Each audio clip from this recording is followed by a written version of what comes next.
ఎర్ర సముద్రంలో నిజంగా ఐగుప్తు సేనలు మునిగిపోయాయని శతాబ్దాలుగా శాస్త్రవేత్తలు పరిశోధనలు చేస్తూనే ఉన్నారు.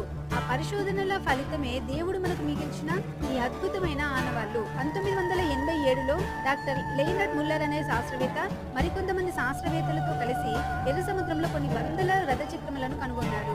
వీటి ఫోటోలు ఇంటర్నెట్ లో కూడా మనం చూడవచ్చు. అంతర్జాతీయ టీవీ ఛానల్స్ కూడా వీటిని ప్రచురించాయి. గూగుల్లోకి వెళ్లి రెడ్ సీ అని టైప్ చేసి చూడవచ్చు.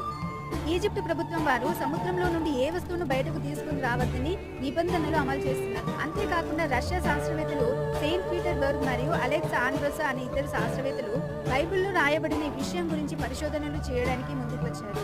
బైబిల్లో వ్రాయబడినట్లుగానే బలమైన గాలి చేత ఆ సముద్రం రెండుగా చీలిందని ఆ శాస్త్రవేత్తలు ఇద్దరు స్పష్టం చేశారు. అటుపక్కన నీళ్లు ఇటుపక్కన నీళ్లు నిలవబడడానికి స్థానానికి అటు ఇటు మధ్య దూరం సుమారు 2 కిలోమీటర్లు ఉంటుందని, వరుసకు 1800 మంది ప్రయాణం చేసి ఉంటారని శాస్త్రవేత్తలు అంచనా వేశారు.